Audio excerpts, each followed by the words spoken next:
Hey everyone, today I'm going to rank all 10 years of DBD content from worst to best. Let's get into it. Number 10, Year 2. A Lullaby for the Dark, Leatherface, A Nightmare on Elm Street, and Saw. Year 2 is a very stacked year when it comes to licenses, but it's also the year that taught us that just because there's a bunch of licenses doesn't make for a good year. This was surely an exciting year at the time though, almost a full year of iconic additions to the game after having just one license killer in the first year. However, much of this year's content did seem rather rushed. The standout is clearly the original, I'd say, A Lullaby for the Dark, a chapter which introduced debatably some of the game's most iconic original content, and Killer with the Huntress, a simplistic ranged killer but also a first of her kind for the time, a new way to play DBD, with a simple but effective and scary design, with her bunny mask and hummed lullaby. She fits seamlessly into the game's first year of content, and could even have been a part of the base game and no one would blink an eye. So much so that she's often depicted alongside Trapper as the poster child of the game. David himself is very popular too, particularly down to his huge influence on the game with his perk Dead Hard, a perk which has remained meta until the current day since its release. The problems of this year began though with the licenses. Leatherface being the first to release this year, and being a paragraph, just adding Bubba. Bubba, however, at the time was a far more simplistic killer who appeared very unfinished. His power was a largely uninspired chainsaw sweep, and his add-ons were copied from Billy, the other chainsaw character, but one which performs wildly differently to Bubba's. It was cool to have him in the game, but the paragraph seemed lackluster to say the least. Just over a month later, Freddy came out with his chapter, this one being a full one and featuring Quentin and Badham as well, and is debatably the game's most hated chapter after Tools of Torment. Freddy has been hated over the years for being weak, then too strong, then too boring. Quentin was a goblin when he first came out, and Badham has always been problematic with its completely busted loops. Original Freddy was barely a killer too, as he was so weak due to his power. Saw was the third and final offering for Year 2, and was easily the biggest success I'd say. It featured an incredibly unique killer in Pig, with her hybrid trap and stealth-based power, Tap 2 who introduced some interesting perks, and whilst the game has always been fairly hated, it had a visually distinct and quite unique design. This chapter was undeniably controversial in many ways, but in many ways that's not a bad thing. Pig especially I think is well loved as a character still due to her being unique and the centre of attention with her boopable snoot. Number 9, Year 7. Roots of Dread, Resident Evil Project W, Forged in Fog, and Tools of Torment. Year 7 is an interesting year with a clash of two of the most well-loved chapters with two of the most hated. Roots of Dread is revered as an incredible return to form for DBD and its horror roots of Dread, and Project W was a perfect and better sequel arguably to the original Resident Evil chapter, and is frequently voted the highest in terms of player satisfaction when it comes to any given chapter. This clashes sharply with Tools of Torment and Forged in Fog, which were both received very poorly, and partly down to the meta at the time, which greatly encouraged 3-genning and gen kicks. These characters both feeding into this meta at the time and simply making it even worse. Roots of Dread to start off though was a great new chapter with the Dredge, our first inhuman abomination, and one which people instantly loved, even with its slightly quirky power. Hattie was also great as a long-awaited lore character, and we also finally started getting more maps this year with the Garden of Joy, a visually beautiful but admittedly quite unbalanced map on release and to this day. So the year was off to a good start, but only became better with the release of Project W, a complete tonal shift, but one which worked completely, adding Wesker to the game, a dashing, yapping, cheesy killer, but one which had made the most significant effect on gameplay, maybe ever, leading to a high pick rate for easily over a month post his launch. Ada and Rebecca were also received very well, along with the new and improved RPD, now split into two separate maps or wings. The year was looking near perfect up to this point. Then came Knight and Skull Merchant. Initially when revealed, Knight was actually quite well liked, with him looking cool and the whole aesthetic of this chapter being highly requested. However, in the PTB it became clear there were issues, with the Knight's power being entirely reliant on bots or AI controlling the guards. To some it felt like you didn't have control over your power or you weren't active in it, and to others they disliked it simply because it was buggy. Either way though, it was not received well. Vittorio was probably the best part, although even he received criticism for his tonal shift away from the medieval theme. And the map was pretty hated as well due to its horrible orange tint at the time. My biggest beef with this map personally is that they put the castle, the cool part, on the outside of the map. Next came Skull Merchant with Tools of Torment, far and above the most hated chapter in DBD history. I wouldn't even call it a controversial chapter, it was just hated, although it was certainly made worse due to the meta at the time. Skull Merchant was simply not at all what people expected. With her trailers featuring lots of dark imagery, many jumped to the conclusion that she would be a cyborg of some kind from the future. Therefore, upon her reveal as a killer who roleplays a Brazilian dark manga character, many were not too happy. Her design was criticized for looking bad and poorly put together, with clashing ideas. Her power was criticized for its encouragement of 3-genning, and even her Mori was criticized to the point it got reworked. Years on and people still DC against Merchant despite her, 3 reworks and countless changes at this point? She is far and above the most hated character the game has ever seen, which really overshadowed the rest of the chapter, with the Lyra siblings who were cool, especially as they introduced a new perk type with the teamwork perks, although these feel like they've always been quite weak, and also a rework to Shelter Woods, incorporating Merchant's base of operations, revisiting an old map and blending it with new, which is a cool idea. Number 8, Year 3. Curtain Call, Shattered Bloodline, Darkness Among Us, Demise of the Faithful, and Ash vs Evil Dead. Year 3 was somewhat of a return to originals after Year 2 was so filled with licensed content, making up the majority of the year. This felt like the year where originals have debatably gotten the most attention, with it being entirely original, all aside the small paragraph of Ash vs Evil Dead. I think this was a great year for experimenting with what worked as well, with it introducing such a wide range of killers and designs, experimenting with lots of different horror tropes. Curtain Call, I'd debate, was the weakest entry into the 3, with it kicking the year off. Whilst the Clown Killer had been rather long awaited, and I do think both Clown and Kate's designs are great, along with the chapel, Clown's power left a decent amount to be desired, I think, and has been one of the more problematic and disliked ones from over the years. The original power also just being the pink bottles, leaving him rather simplistic too. Shattered Bloodline took a step in the right direction, exploring Japanese folklore, and introducing an innovative new phasing power with Spirit and amazing new location with Yamaoka. Adam was also notable for his quirky perks. Spirit did go through some rough phases in her launch year, with her becoming incredibly broken, but ultimately it was a positive addition, I'd say. Next came Darkness Among Us, a controversial chapter, with its marketing at the time leading many to believe that Legion would have some kind of power where they could disguise themselves as survivors. However, this was actually largely a narrative that started after the fact, and around the time people actually quite liked Legion when they were first revealed. It was only with the full release and coming year where Legion's power had many issues and caused a ton of DCs, due to a particularly broken strategy with them, that more complaints piled on about their design at its core. Demise of the Faithful was the final entry, and one which was particularly unique and innovative, with Plague being the oldest character to date, being from ancient Babylon, paired with Jane, a celebrity talk show host. I think that's what I love most about this year, is that it just had fun with the freedom of original chapters. It's so far from a perfect year, but it's a critical point I think in the game's early life cycle, where it figured out what it was about and built up the original world of the game. Something which was direly needed, I think, after having almost an entire year of licensed content. It explored many unique settings, character ideas, and stories. Was it perfect? No, but it was necessary and laid incredible groundwork. It was also capped off by the addition of Ash, a notable addition too, with him being voiced by Bruce Campbell. Even so, this is the weakest content of the year by far, I'd say. Ash was never particularly a strong character, and arguably the worst survivor in the game, with him being loud and having awful perks, but it's very cool nonetheless to have him still.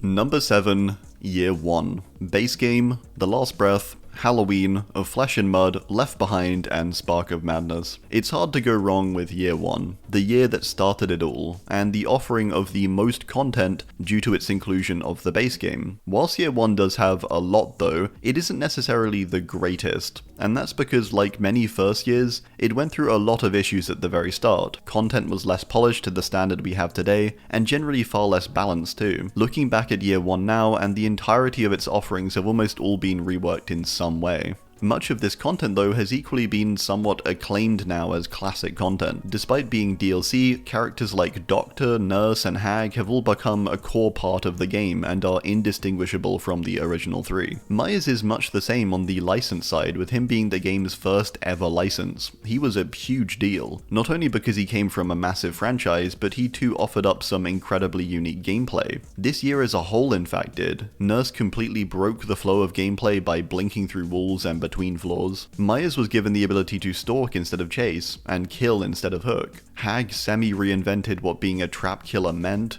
and Doctor's original power was just kinda weird, although cool. This was an important trial year to figure out what worked and what didn't. So whilst it was a messy year when looking at the performance of how these powers originally worked and performed, it's also undeniably important and kind of fantastic that there was so much exploration too. The worst thing they could have done is released a bunch of boring killers in the first year and not pushed any boundaries. They also established a new chapter type in the first year, which were called paragraphs at the time, later to become half chapters. The first being Bill from Left 4 Dead, a paragraph which was completely free due to it coming from Valve, and further featuring an amazing depiction of Bill and his character. We of course also have the base game content, which I don't have too much to say for, aside that it's a near perfect introduction to the gameplay of DBD and its different systems and playstyles. For killers you get a trap character who needs to play tactically and thoughtfully, a stealth killer who can use the element of surprise relying on being unseen, and then a heavily aggressive fast-paced killer who focuses largely on chase. It's pretty perfect. Then you've got the survivors, each representing a category. Dwight is the objective focus one, Claudette is the altruistic or healing character, Meg the bold, chase focused character, and then Jake the more survival focused one who can sabotage and sneak about. The game introduces you perfectly, to be honest. Year 1 was exciting and in many ways risky, but I think ultimately that's what the game needed in those early days. It needed to add some sometimes OP characters or perks. It needed that chaotic draw to engage the newcomers to stick around. Plus, who would expect a game in its very first year to be perfectly balanced anyway? Number 6, Year 5. Silent Hill, Descend Beyond, A Binding of Kin, and All Kill. Year 5 is a year I do think deserves some slack, as it was the year most gravely affected by the world shutting down. Much of the issues when it came to the content of this year likely would have been ironed out had working conditions been normal. And there were pretty huge issues this year, with chapters being fairly unfinished, particularly with both Descend Beyond and A Binding of Kin. This was quite heavily contrasted to the stunning polish of the other two chapters though, Silent Hill and All Kill, debatably two of the best licensed and original chapters respectively. Silent Hill was particularly hyped as the first big video game edition, and also for the game's 4th year anniversary, with one of its most iconic and successful campaigns with the 4 turning into Pyramid Head's head. There was also the whole cake fiasco. In general though, this chapter was received astonishingly well, and up to this point in time it was far and above easily the most polished chapter the game had ever seen. Everything looked sharp and crisp, the map was detailed and filled with Easter eggs and secrets, and Pyramid Head had a stacked and dynamic power, which even introduced the new caging mechanic and mini Mori. It was very innovative for the time. Cheryl further getting cool new perks like ones that could block generators or recover when a hex was active. They sound fairly tame for the current day, but at the time it was a big deal. Descend Beyond, and particularly A Binding of Kin, is where things began to fall apart this year, with them both appearing unfinished. Blight released with poor collision and a POV that was far too low to the ground, and Twins had so many glaring flaws in their power that they were almost non-functional. Basic considerations like how Twins would interact with lockers were just not considered seemingly. If a survivor got into a locker whilst Victor was being controlled, you just couldn't do anything. There was also an inordinate number of bugs on the PTB. This was categorically the worst PTB we've ever had. This was also during a period of time where no new maps were being released, as we were undergoing a huge visual overhaul called the Realm Beyond update. This did mean we got some nice visual reworks during this time though, but it did feel a little bit stale with no new maps. These two chapters also released two really interesting survivors in Felix and Elodie, with them being connected and big lore players. However, to this day, their story has gone nowhere really. It's actually kind of disappointing. To end off the year, one of the most controversial chapters ever was released, All Kill. A tonally striking and unique chapter which had bright visuals and a K-pop focus, an aesthetic that some adored and some detested. It came along with a whole composed song made by the new killer, the Trickster, and amazing animated cinematics which also featured Yunjin. The marketing of this chapter was incredible, but the gameplay was admittedly something to be desired, with Trickster's power being generally disliked for its spammy nature. Although I do think some of the hate here was down to people simply not liking the look of Trickster, believing him to be unfit for the game. The other letdown was, again, no new map, a factor that was only changed 5 years later with All Kill's sequel chapter.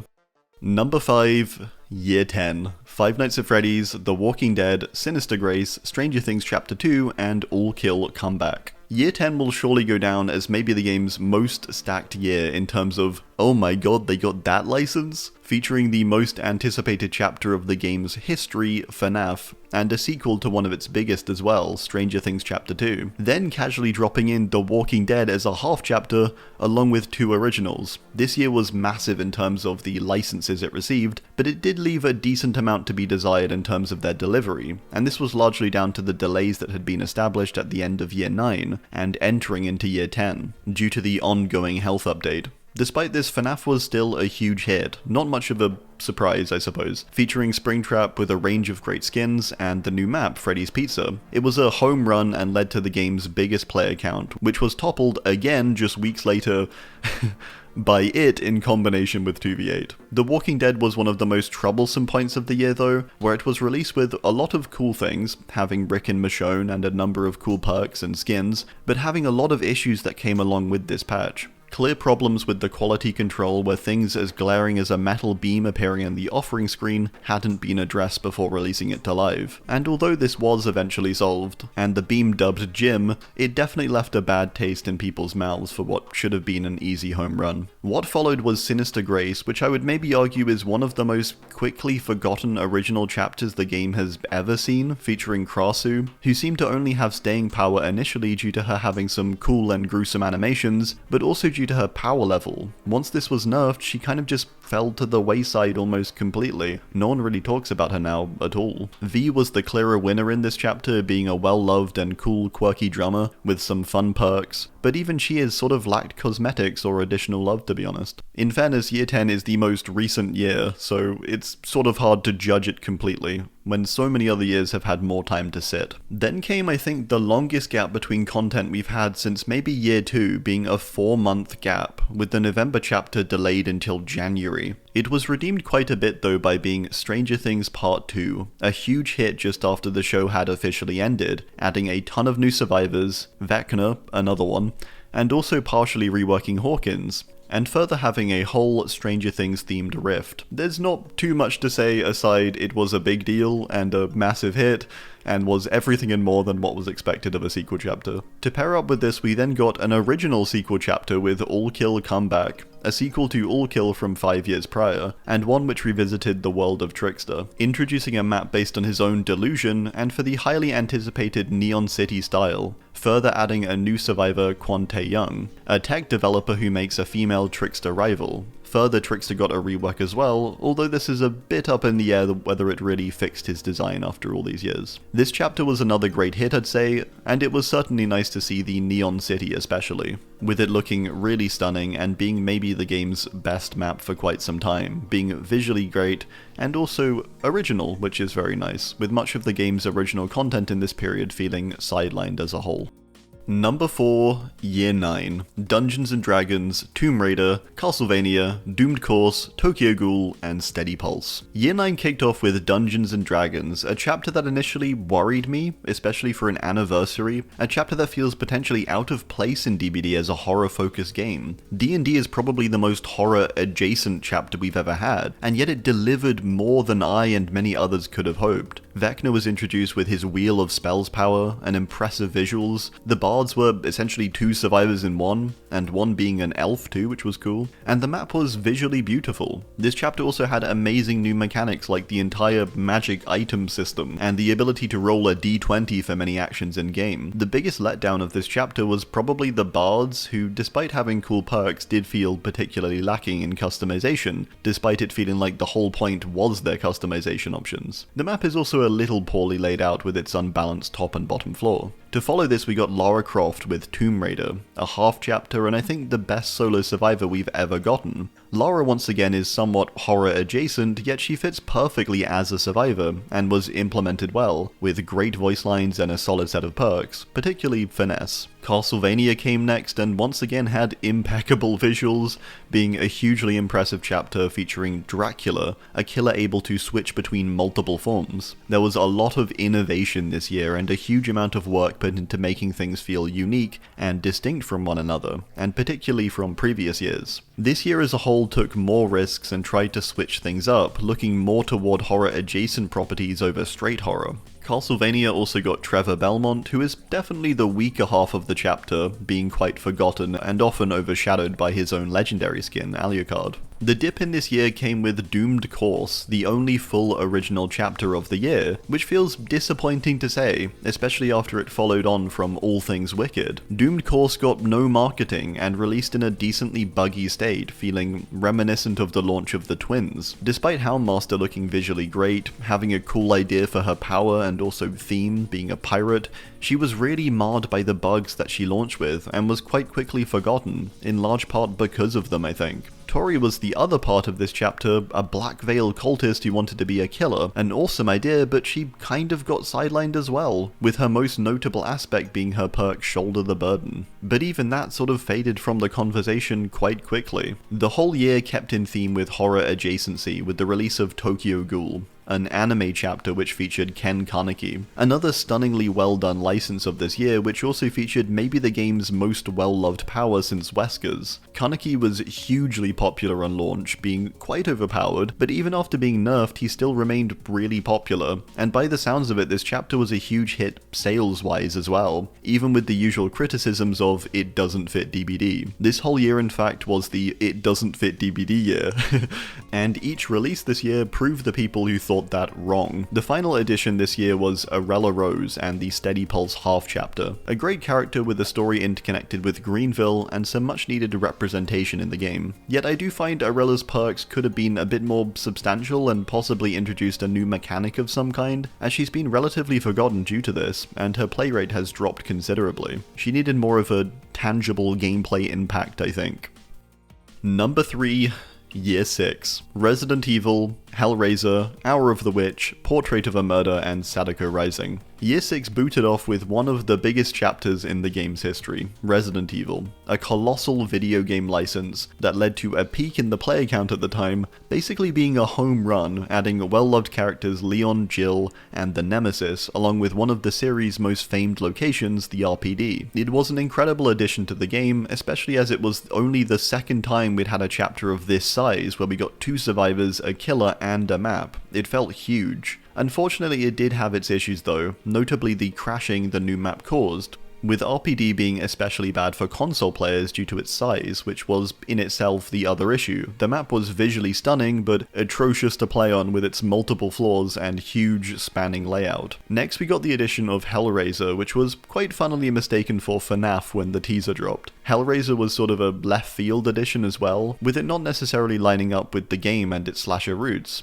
However, Pinhead's introduction was so faithful and near perfect that it didn't matter at all. Many in fact loved him, especially with the addition of his voice lines, which were the first voice lines to be added since Trickster. I Came quickly became a meme. Next was a great introduction being Hour of the Witch, the small half chapter that introduced just a survivor. The first instance of this for an original character. Michaela was a big deal though, introducing the boon mechanic, which ultimately led to a huge meta shift at the time, and debatably one of the only ones the game had seen up until that point on the survivor side. Looking back, I do find it somewhat sad as it feels boons have been somewhat forgotten, slowly fading in relevancy over the years. This year's other offering and full chapter was Portrait of a Murder, one of the strangest chapters we've had honestly, with its pairing of Artist and Jone and the Eyrie of Crows. A chapter with a unique aesthetic, but one which was hardly loved, and I think the standout of this chapter is easily the Artist, who debatably was too well balanced that she's been ignored